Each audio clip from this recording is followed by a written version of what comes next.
From the PEP Radio Newsroom, we have this news from Vermont, courtesy of WCAX. Federal funding cuts are reducing the number of Vermonters who can benefit from Section 8 housing vouchers at a time when demand for affordable housing is rising. People who live at Sheldon Towers in Rutland, Vermont, can afford their rent because of the Section 8 vouchers they receive, but the program is under pressure from a combination of federal budget cuts and increasing rents. There's more money going out than there is coming in, said Kevin Loso, CEO of the Rutland Housing Authority, who oversees hundreds of affordable units in the Marble City. There are families that really need the assistance, and many of them with children, many of them working 2 and 3 jobs to try to make ends meet, and it's simply not enough. The voucher program is facing a $10 million shortfall statewide at a time when demand is increasing and hundreds of families are on a waiting list for the subsidies. Governor Phil Scott understands the need, but says finding state funding to make up the difference will be tough. This is a safety net for those who need it, Scott said. It can wait until we have discussion with the legislature, but it's going to be a very tight budget year.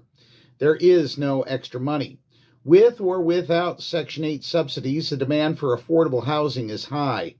The wait list to get into one of the Rutland Housing Authority's units at Sheldon Towers or off Terrace Street now has over 200 names. Nationwide, only 1 in 4 eligible families are actually able to secure housing, so it is a real crisis, Losa said. Elizabeth Eddy, who works for Brock Community Action, one of the many organizations that help unhoused people on the pathway to a permanent roof over their heads,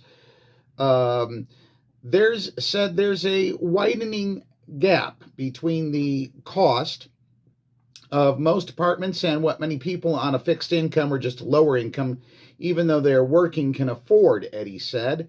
She says the barriers to entry into the program add challenges to an already difficult environment. There is not enough housing available that would really reduce some of those barriers, Eddy said. Loso said future years will also be impacted as less funding this year means fewer vouchers down the line. That's what we know for now from the PEP Radio Newsroom. I'm David Moore.